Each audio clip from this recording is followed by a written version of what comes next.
Hi everyone, welcome back again to another sewing tutorial. Thank you so much guys for stopping. In today's video we're learning how to make a stylish crisscross corset blouse with a side peplum and a lace placement. If this is what you're interested in learning, please watch till the end or to the end, like, share and subscribe. So guys, I have my already drafted corset pattern on the pattern paper, and I'll just simply do a very brief explanation of the pattern itself. For the underbust tightening, I have 0.75 towards the center front and 1.25 towards the side front. For the overbust tightening, I have half an inch towards the center front and 1 inch towards the side front. So what we'll simply do next is to do our bust tightening. So guys, for the bust tightening, what we usually do is placing your bust dart, which is the difference between your front waistline and the back. But I won't be doing any bust tightening. I'm going to be tightening the cup itself by half an inch on both sides, simply because I want the contouring of the cup to be really deep. Okay, so it's very important that your corset cup is deep, and so that your bust can really sit pretty in the cup itself. Okay, so if you're drafting a bustier, you can close your bust dart, but if you're doing a corset, for the latest modification, try as much as possible to tighten the cup itself. I'm sure guys, you're going to love the outcome of the cup after tightening the cup. So I did half an inch on both sides, both on the center and the side front of the cup. Then I simply went ahead to label it. To avoid gaping, you can close A and B, or take a measurement of one side and replace on the other side. So after that, I'll go ahead and cut out the excess pattern paper. I'm going to be really fast on the cutting out of the pattern paper, so that we won't take so much time for this tutorial, because I learned that the longer your tutorial, the lesser your engagement. I feel so I'll try as much as possible to be very fast, and at the same time carry everyone along.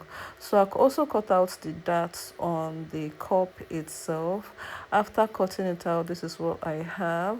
So guys, what I'll simply do next is to close the front pattern, join the panels of the front pattern. Okay, so you can choose to join and you can choose to cut it out separately. It all depends on what you want, especially if you're going to be doing boning for your fabric. But I choose to close mine simply because I'm going to be drafting the asymmetric hemline for the peplum attachment.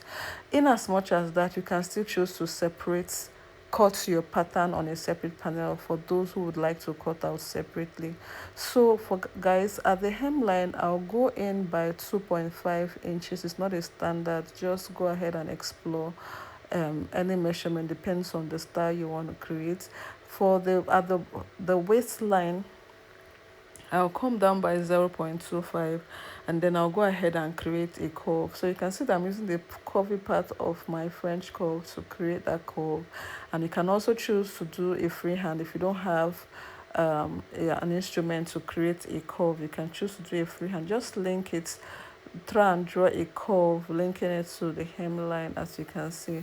So the next thing I'll simply do guys is to assemble my cups. And how do I assemble these cups?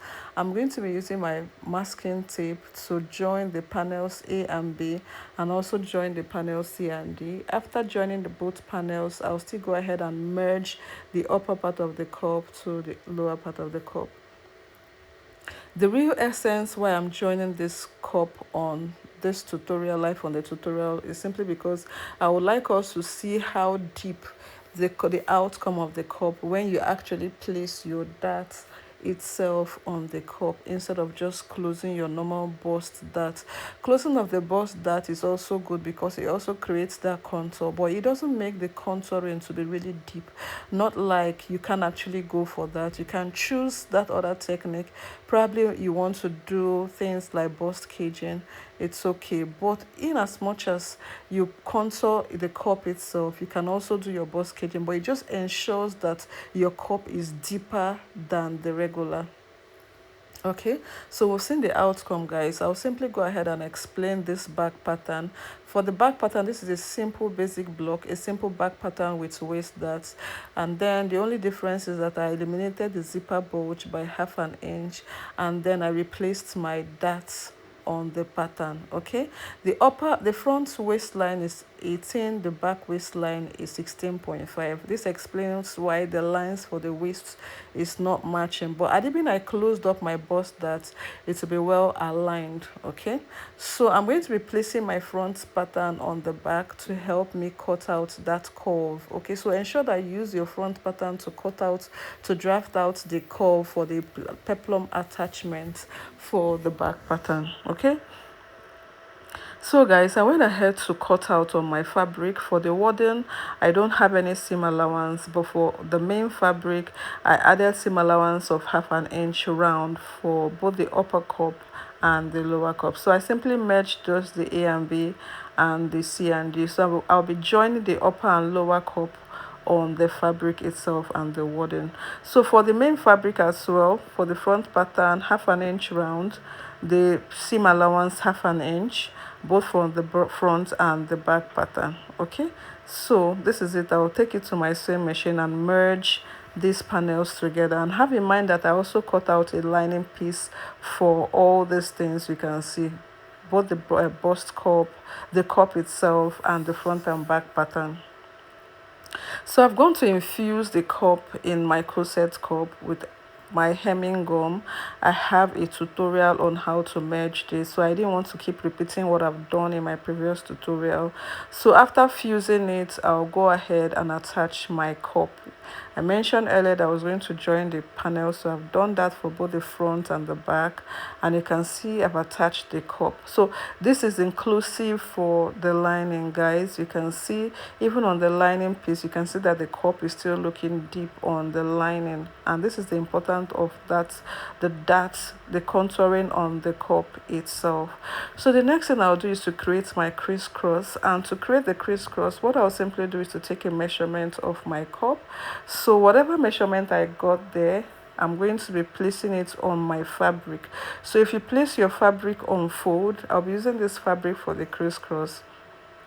I'm going to place it on fold, and the measurement I got on the cup was 8 inches. So if I'm folding my fabric, I'm going to be folding it by what?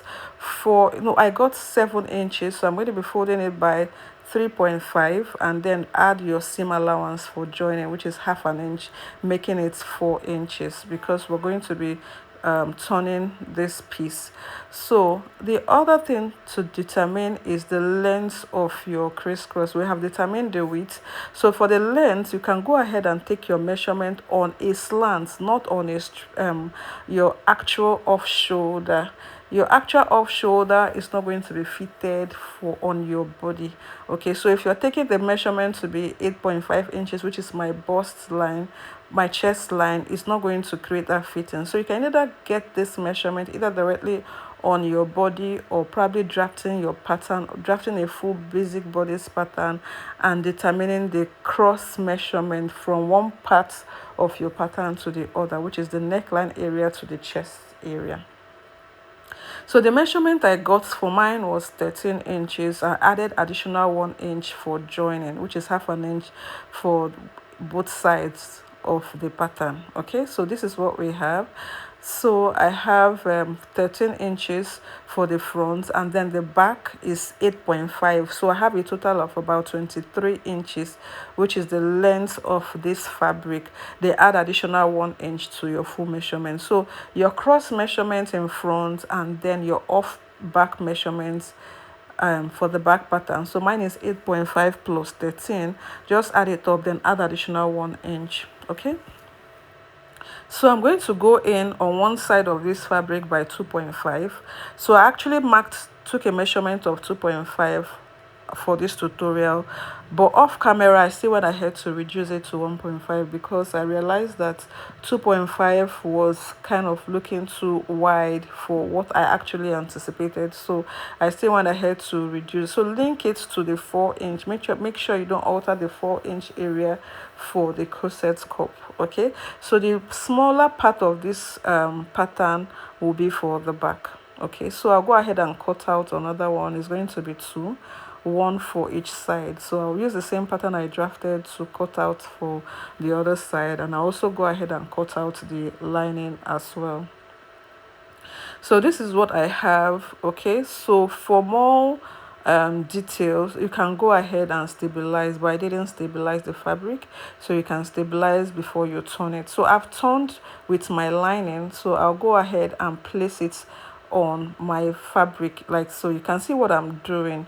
So I'm trying to create a balance of where I want my crisscross to be established. So see what I'm doing. I'll go ahead and place this in this direction, more like you're drafting the actual crisscross on the fabric. Okay, so place your cup on it, create your crisscross with the fabric itself, and then place your cup directly on it. Then go ahead and create that cup effect on that strip of fabric. As you can see, after creating your crisscross, place your cup and create that cup line on it, so that by the time you attach it, it will be in this direction. Because if you don't do it this way, it will be straight, but if you place it this way, you see that it will be well seated on your chest area. So guys, I've gone ahead to attach the front. I'll also go ahead and attach the back. You can see that the back is just well straightened. That doesn't mean that I'll be top stitching. I'm still going to have my seam allowance at the back. Okay, so I've done this. I've attached it in the right direction. So what I'll simply do is to close up my front pattern with my lining. So you're going to be using your pins. At this point, you're going to work with your pins because you need all the perfection you have in your heart for this dress. Okay, just pour out all your effectiveness so that you kind of eliminate, have like minimum errors. So work with your pins to guide you to achieving a very good result. So I'm going to place my fabric, my lining on it, and then I'll secure it with my pin till I get to the end of it. After that, I'll go ahead and turn it and then top stitch or use your hemming gum to relax. So guys, the next thing we'll simply do is to create a side peplum. And what do? You take a round measurement of where that peplum attachment is going to be. So I got 12 inches, so I'm going to be adding additional 1 inch for joining. So I'll place my fabric on fold like you're trying to create a circle flare, a full circle flare. Place it on fold and then fold it again. So 24 divided by 2, I have 12 inches. So I'm going to be marking 12 inches on this fabric. At this point, I think I went up to pick up something, and then I'll just keep explaining. So I'll go ahead and mark 12 inches on this fabric. I'm back again, guys. So I'll go ahead and mark 12 inches and then also mark 12 inches for the depth to help me create that full circle effect. Okay, so I'll go ahead and keep marking 12, 12, 12 round till I get to the other side, and then I'll use my scissors to cut it. After establishing it, this is what I have. So it's now time for me to determine the length of my peplum. So after getting the actual circumference, I'll reduce my own length by 9 inches. It's not a standard, it depends on what you want. You can make it 7, you can make it 8. So 9 was just good for me. After doing that, I'll go ahead and open up the peplum. So we have 2. So indirectly, I was cutting for both sides by creating that full circle fold. So I also went ahead to cut out the lining. Okay, so I'm going to be fusing my collar stay on that lining so that it will give me the rigidity that I want. On the front panel, I went ahead to create my boning line, my boning. Okay, so there's a boning channel, just one boning channel. So at this point, I was trying to explain that you can create as multiple boning channels as you want, but my boning channels was basically on my lining and not on the front, on the main fabric. I've infused the collar stay on the lining. You can also create a boning channel on it if you want, but the stability of this collar stay was just good for me, so I felt I could make do with it. So I'm going to be turning it with this main fabric, of which you can stabilize your main fabric with an stay. So I'll turn it and then I'll go to my sewing machine and then turn it, okay, and give it a good press as well. Okay, so I've done that, and this is what I have. The next thing I'll do is to close my zipper area. You know why turning the neckline I didn't close my zipper area? So this is the best time for me to close my zipper area and then tuck in the front part of my center front. There's an opening there, so you can go ahead and tuck it in and do a top stitch. If you're working with me, at some point you understand what I'm doing. So before you attach this peplum, make sure you trim out excess fabric and top stitch your main fabric before attaching your peplum, so that your attachment will be very nice. So thank you so much, guys. Thank you guys for watching to the end. I hope I was able to explain to your understanding, and if you have any doubts, please let me know in the comment section. If you want me to do a lace placement for this top, let me know in the comment section. I'm at your service, guys. Thank you so much for your engagement. I have other tons of tutorials. Please do check it out. I'll see you guys in my next tutorial. Stay blessed.